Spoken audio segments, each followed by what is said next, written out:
नमस्कार, खबरें हिमाचल के में आप सभी का स्वागत है। मैं हूं आपके साथ ऋतुश्री पथरिया। नजर डालेंगे हिमाचल की बड़ी खबरों पर। आज ऊना के हरौली विधानसभा क्षेत्र में आयोजित मेरा बूथ सबसे मजबूत कार्यक्रम में केंद्रीय मंत्री अनुराग ठाकुर ने शिरकत की। इस मौके पर अनुराग ठाकुर ने बीजेपी कार्यकर्ताओं संग देश के यशस्वी प्रधानमंत्री नरेंद्र मोदी और बीजेपी राष्ट्रीय अध्यक्ष जेपी नड्डा का संबोधन वर्चुअली माध्यम से सुना। इस मौके पर पूर्व HPSIDC के प्रदेश उपाध्यक्ष राम कुमार के साथ अन्य बीजेपी कार्यकर्ता उपस्थित रहे। वहीं अनुराग ठाकुर ने बीजेपी कार्यकर्ताओं और पदाधिकारियों के साथ बैठक की और आगामी रणनीति बनाई।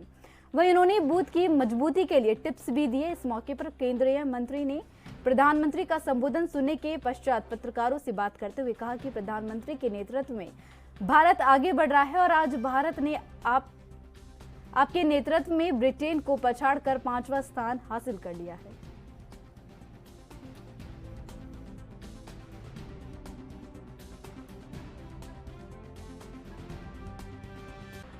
जनता पार्टी दुनिया का सबसे बड़ा राजनीतिक दल है। नरेंद्र मोदी जी आज देश के प्रधानमंत्री तो है ही, दुनिया के सर्वाधिक लोकप्रिय नेता भी है, लेकिन वो एक संगठनकर्ता भी है और एक कार्यकर्ता से लेकर एक प्रधानमंत्री की भूमिका तक पहुंचे। लेकिन वो संगठन को महत्व देते हैं और संगठन में भी कार्यकर्ताओं का संदेश देते हुए कहा कि बूथ पर सेवा भाव के साथ काम करना है, लोगों की समस्याओं का समाधान करना है। हमें ऐसे ऐसे कार्य जमीन पर करने चाहिए पोलिंग बूथ पर, जहां पर लोग हमसे और जुड़ सकें। और बहुत उदाहरण जो हर कार्यकर्ता कर सकता है कि गांव की अखबारें जो दिन में सबने पढ़ ली, शाम के समय एक चारपाई पे रख के सब लोग उसको पढ़ सके। कुपोषण का शिकार जो बच्चे हैं, उन बच्चों के लिए कुछ ना कुछ भोजन का, दूध का उस तरह से प्रबंध करना, उनको कुपोषित नहीं रखना और पोषण अभियान में जुड़ना। खाद खरीदने किसान जाते हैं तो इकलौता न जाके सब सामूहिक रूप से गाड़ी में जाएंगे तो खर्चा भी कम पड़ेगा। अन्य योजनाओं के बारे में भी कैसे जुड़ा जा सकता है, ये प्रधानमंत्री जी ने बताया। और कैसे सेवा भाव के साथ संगठन को मजबूत करना, ये प्रधान सेवक ही बता सकता है, ये कोई और नहीं। और मोदी जी ने प्रधान सेवक के रूप में ही देश की सेवा की है, इसीलिए गरीब कल्याण के कार्य तेजी के साथ हमारी सरकार। महागठबंधन की यह हालत है कि एक सुर में वो बोल नहीं पाए। अगले दिन ही ममता बनर्जी जी ने जाके कांग्रेस के खिलाफ जो आग उगली हुई है, केजरीवाल जी उसी दिन कांग्रेस के खिलाफ बोले, कांग्रेस वाले आम आदमी पार्टी के खिलाफ बोले। ये ऐसा गठबंधन पहली बार देखा जहां अलग अलग पार्टियों के भ्रष्ट नेता जो उनके नेतृत्व कर रहे हैं वो उस मंच पे इकट्ठे हुए। और वो इकट्ठे भी कहां पर हुए, जिस पटना में 1760 करोड़ का पुल बना तो नहीं, ढह 2 बार गया भ्रष्टाचार के चलते। जहां पर मीटिंग में एक नहीं 2 बड़े घोटालों के आरोपी लालू प्रसाद यादव थे, जिन्होंने जानवरों का चारा खा गए और जमीन के बदले जॉब दी। ममता बनर्जी जी आई जो नकद के बदले नौकरी जिनके राज में मिलती है। हिमाचल प्रदेश में बारिश से तबाही मची हुई है, लोगों को भारी परेशानियों का सामना करना पड़ रहा है। वहीं मौसम को लेकर मौसम वैज्ञानिक संदीप कुमार शर्मा ने जानकारी देते हुए बताया कि आगामी 5 दिनों तक बारिश की संभावना है। कुछ स्थानों पर बारिश का अलर्ट भी जारी है। आज के लिए ऑरेंज अलर्ट और कल के लिए येलो अलर्ट जारी कर दिया गया है। जून से सामान्य से ज्यादा बारिश की संभावना है। मानसून की बात करें तो मानसून ने पूरे प्रदेश को कवर कर लिया है और पिछले 24 घंटों में प्रदेश के अधिकतर स्थानों में light to moderate rainfall report की गई है और साथ ही बिलासपुर में बट्टी में हैवी रेनफॉल भी रिपोर्ट की गई है। अमाउंट वाइज बात करें तो बट्टी में 66 mm बारिश रिपोर्ट की गई, वहीं गोहर में 28.4 mm बारिश रिकॉर्ड की गई है। शेष जो डिस्ट्रिक्ट है वहाँ पे light to moderate rainfall report की गई है। और तापमान की बात करें, देखिए जो डे टेम्परेचर हैं वो पिछले 24 घंटों में एवरेज 3 से 4 डिग्री फॉल हुए हैं और उसके चलते जो मैक्सिमम टेम्परेचर है वो सामान्य से एवरेज 6 डिग्री कम है पूरे प्रदेश में ही। जो न्यूनतम तापमान है वो सामान्य चल रहे हैं। और आगामी 5 दिनों के फोरकास्ट की बात करें, देखिए ये जो एक्टिव स्पेल है ये आगामी 5 दिनों 1 तारीख तक जारी रहने की संभावना है। और इसके चलते जो अलर्ट जारी किया, देखिए आज 27 तारीख को जो हमारे प्लेन और जो मिडिल डिस्ट्रिक्ट हैं, यहाँ एक दो स्थानों में हैवी टू वेरी हैवी बारिश होने की संभावना बनी हुई है। और 28, 29, 30, 31 को भी भारी बारिश का अलर्ट जारी किया हुआ है।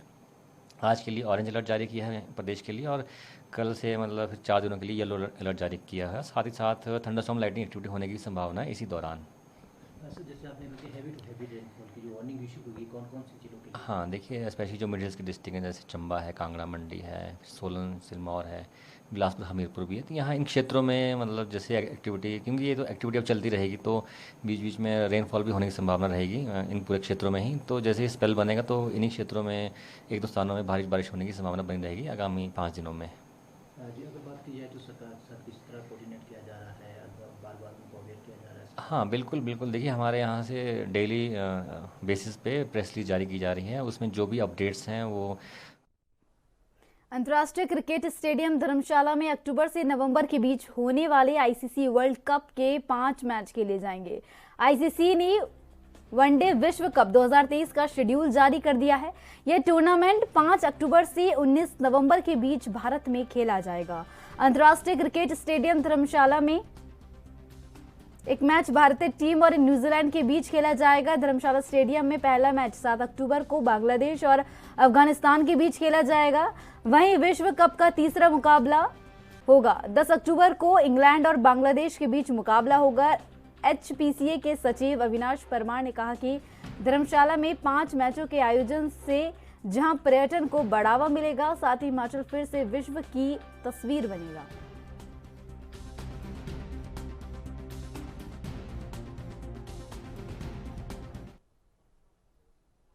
अंतर्राष्ट्रीय क्रिकेट स्टेडियम धर्मशाला को अक्टूबर नवंबर में होने वाले आईसीसी वर्ल्ड कप के 5 मैचों की मेजबानी का मौका मिला है, जिसमें एक मैच भारतीय टीम और न्यूजीलैंड के बीच खेला जाएगा। धर्मशाला में पहला मैच 7 अक्टूबर को बांग्लादेश और अफगानिस्तान के बीच होगा। यह विश्व कप का तीसरा मुकाबला होगा। इसके बाद 10 अक्टूबर को इंग्लैंड और बांग्लादेश के बीच मुकाबला होगा।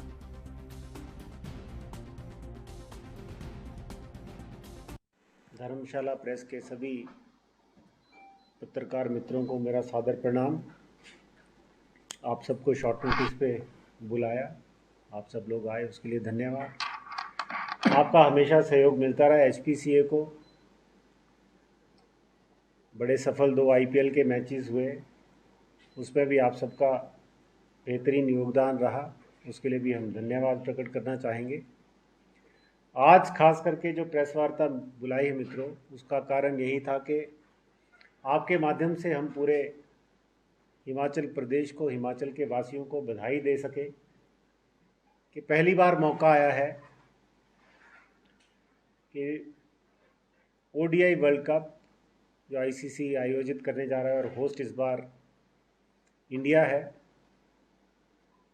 धर्मशाला को ये मैच इनकी मेजबानी करने का मौका मिला है। और मैं मानता हूं कि प्रदेश के लिए एक सुनहरा अवसर है।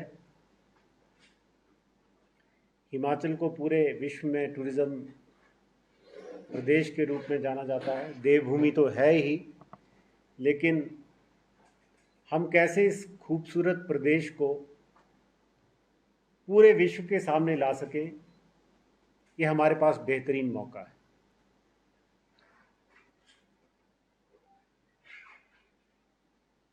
पहले कयास ये लगाए जा रहे थे कि हिमाचल को 2 मैच मिलेंगे, 3 मैच मिलेंगे, कुछ अखबारों में खबरें भी छपी, लेकिन हमें इस बात की खुशी है कि जितने मैच चेन्नई या बेंगलोर जैसे सेंटर को मिलेंगे, उतने ही 5 मैचेस इस वर्ल्ड कप के हिमाचल को मिलने जा रहे हैं। और इस विश्व कप की 8 सबसे बड़ी जो टीमें हैं वो यहाँ पर मैच खेलेंगी, चाहे Bangladesh, Afghanistan, England, south Africa. अभी जो क्वालिफाई करेगी टीम क्वालिफायर राउंड में, उनमें से एक टीम इंडिया का यहाँ पर मैच होगा, न्यूजीलैंड। भारी बारिश से राजधानी शिमला की जल सप्लाई व्यवस्था पूरी तरह धुल गई है। बारिश के बाद सप्लाई व्यवस्था में गायब सी हो गई है, जिसके बाद पिछले 3 दिनों से प्रदेश की राजधानी शिमला में पानी की सप्लाई बाधित है।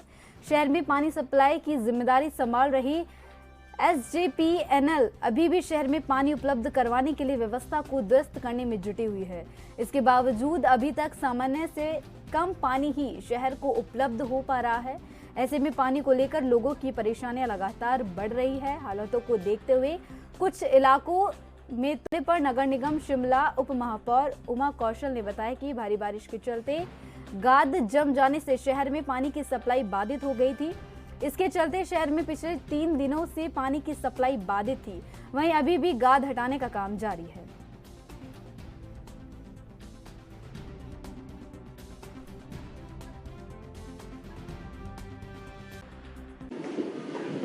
ऐसा है कि पानी की समस्या तो हर साल ही बरसातों में होती है, और जब बारिश ही इतनी है कि गाद भर जाना, अभी इतनी गाद भर चुकी है कि उनको करने में ही 2 दिन लग गए हैं। और आज कुछ मुझे बताया गया ये पेयजल विभाग की तरफ से कि आज कुछ सिचुएशन अच्छी हुई है, क्योंकि एक पाइप भी टूट गई थी JCB से, तो उसकी भी रिपेयर चली हुई थी, तो वो भी रिपेयर हो गई है। तो आज कुछ पानी आया है जो डिस्ट्रीब्यूट किया गया है कुछ इलाकों में, और कल तक हमारी सिचुएशन जो है वो बिल्कुल नॉर्मल हो जाएगी। तो कल से प्रॉपर जैसे हमारा शेड्यूल है उसके मुताबिक हम लोग पानी देंगे। आज कितनी पानी की MLD में सप्लाई? 30 MLD पानी आया आज, और वो हमने डिस्ट्रीब्यूट किया है जहाँ बहुत क्राइसिस थे, 3 दिन से पानी नहीं गया था, तो उस एरियाज में आज पानी दिया गया है। कौन कौन से क्षेत्र में जहाँ पे पानी की ज़्यादा समस्या? ज़्यादा ऐसा था कि जैसे संजौली वगैरह, और कल जैसे कि आप लोगों को पता ही था कि वहाँ के पार्षद ने, एक्स पार्षद ने भी अल्टीमेट मुझे दिया था अपना मेमोरेंडम कि मैं अगर कल से उस पर बैठूंगी धरने पे, अगर पानी नहीं आया, 3 दिन से पानी नहीं आ रहा था, तो उस तरफ पानी आज सुबह ही छोड़ दिया गया था। तो आज उनकी सिचुएशन ठीक है, और उससे लगते जितने क्षेत्र हैं, क्योंकि चौड़ा मैदान वगैरह की साइड आज पानी की सप्लाई नहीं दी है ना, और जो उस तरफ के एरियाज थे उनमें आज सप्लाई हुई है। और मैं आशा करती हूँ कि कल से सुचारू रूप से जो ये इनकी पानी की साल 2024 के लोकसभा चुनाव के लिए भारतीय जनता पार्टी ने तैयारियां शुरू कर दी है। देश के प्रधानमंत्री नरेंद्र मोदी ने मध्य प्रदेश की राजधानी भोपाल से देश भर के बूथ कार्यकर्ताओं को संबोधित किया। हिमाचल प्रदेश में भी इस कार्यक्रम का आयोजन किया गया। हिमाचल बीजेपी की ओर से हर बूथ में यह कार्यक्रम सुना जा रहा है। कार्यक्रम में भारतीय जनता पार्टी के राष्ट्रीय अध्यक्ष जगत प्रकाश नड्डा भी शामिल हुए। मेरा बूथ सबसे मजबूत कार्यक्रम के जरिए बीजेपी के आला नेताओं कार्यकर्ताओं में जोश भरने का काम कर रहे हैं।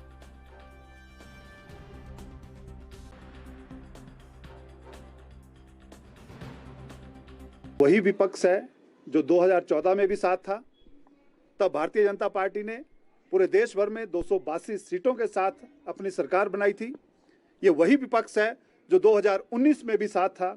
तब भारतीय जनता पार्टी ने 303 सीटों के साथ देश में अपनी सरकार बनाई थी।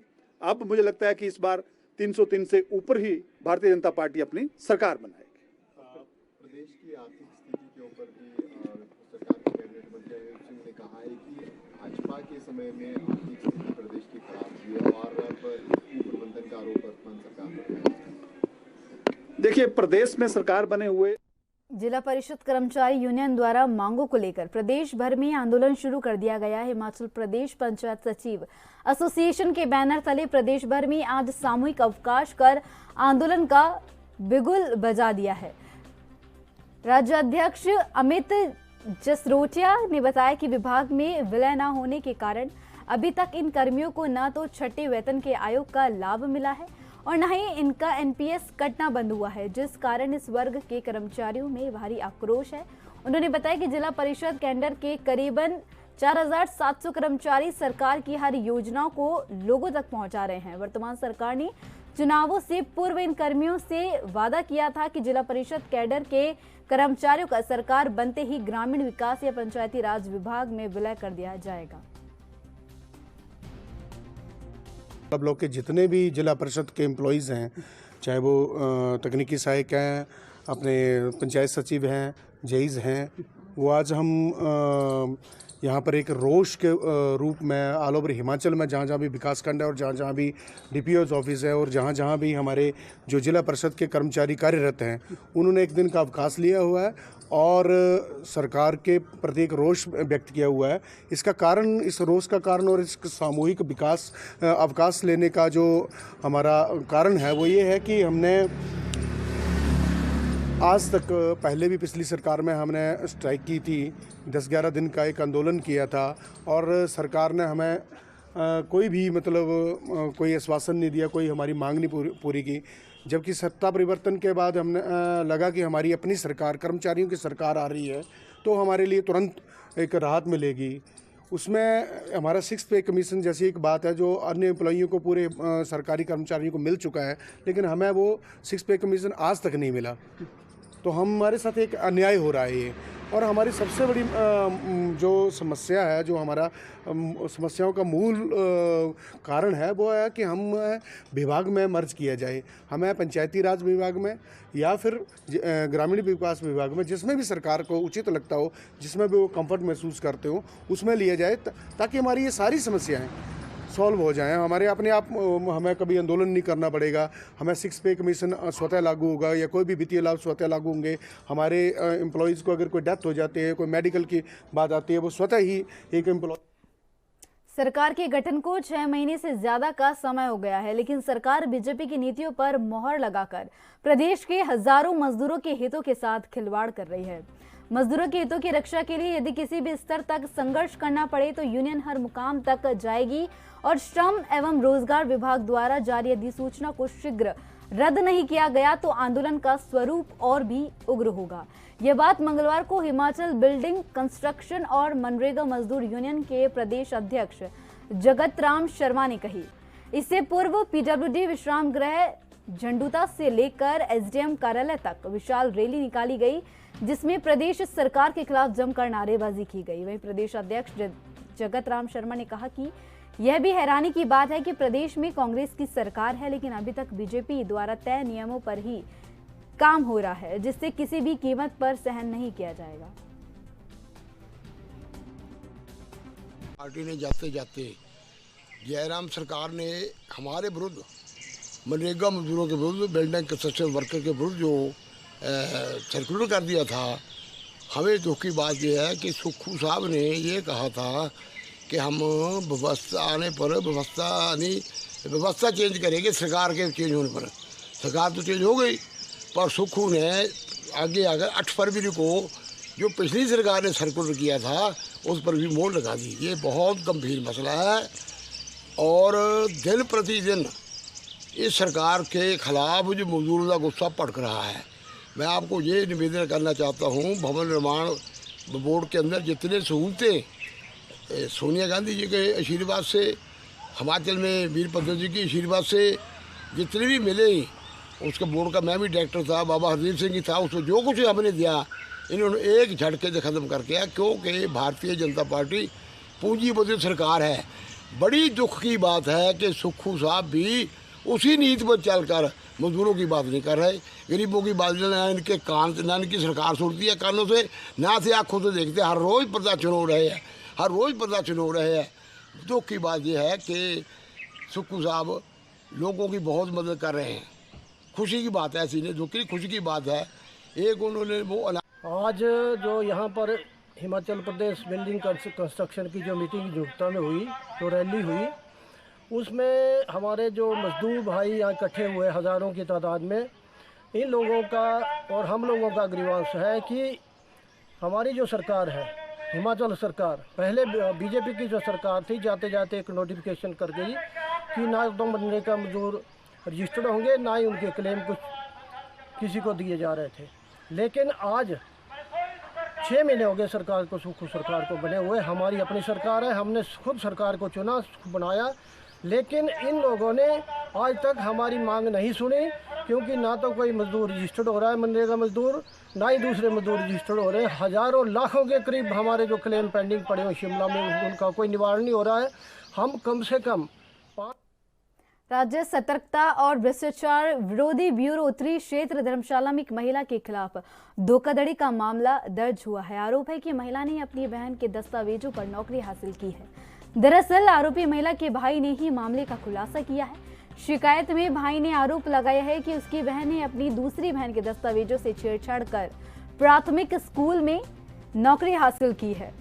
शिकायत पर प्रारंभिक जांच में धोखाधड़ी के आरोपी की पुष्टि होने के बाद विजिलेंस ने मामला दर्ज कर लिया है। मामले में आरोपी महिला के साथ ही तत्कालीन पंचायत सचिव को भी नामजद किया है।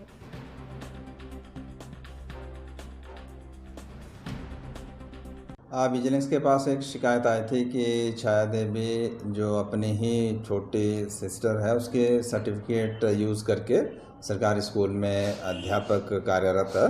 तो इस शिकायत की विजिलेंस ने छानबीन की और प्रथम दृष्टया आरोप सही पाए जाने पर पिछले दिन यानी कि 26 जून को इसमें अभियोग पंजीकृत किया गया है। जो भी इसमें फर्जी डॉक्यूमेंट यूज़ करने की धाराएं हैं वो इसमें लगाई गई हैं। शिकायतकर्ता इसमें अनिल कुमार जो ये एक्यूज्ड है जिसके विरुद्ध शिकायत थी उसी का भाई है। तो इसने अपनी बहन उसके 10th के +2 के सर्टिफिकेट यूज़ किए और ये 2006 से पैट टीचर कार्यरत थे और शायद इसको 2020 में ये JVT टीचर के रूप में ये इसमें प्राइमरी एजुकेशन में काम कर रहे थे। तो इस सभी इन चीज़ों की इसमें आगे इन्वेस्टिगेशन की जाएगी और जो पंचायत से रिलेटेड रिकॉर्ड में अगर इसमें कोई छेड़छाड़ की गई है तो संबंधित जो भी पंचायत के ऑफिशियल हैं उनके विरुद्ध भी इसमें कार्रवाई की जाएगी, वो भी इसमें अभियुक्त बन सकते हैं। आपके माध्यम से मैं एक बात और लोगों के ध्यान में लाना चाहूँगा कि कोई भी अगर इस तरीके का फ्रॉड करता है जिसमें कोई भी जो फर्जी डॉक्यूमेंट यूज़ करके हम कोई भी अगर बेनिफिट लेते हैं किसी भी स्टेज पर तो आपसे मामले देर सवेर पकड़ में आ जाते। नशा मुक्ति हिमाचल को लेकर आज सिरमौर जिला स्वास्थ्य विभाग ने नाहन में नगर परिषद कर्मचारियों के लिए जागरूकता शिविर का आयोजन किया। इसमें नशे से बचने के उपाय बताए गए, साथ ही उन्हें बताया गया कि अगर नशे की गिरफ्त में आ चुके हैं तो उसे नजदीकी अस्पताल में लेकर जाएं। वहीं डॉक्टर काम्या गुप्ता ने बताया कि आज ये आयोजन विशेष तौर पर नगर परिषद कर्मियों के लिए रखा गया है और उन्हें जागरूक किया जा रहा है।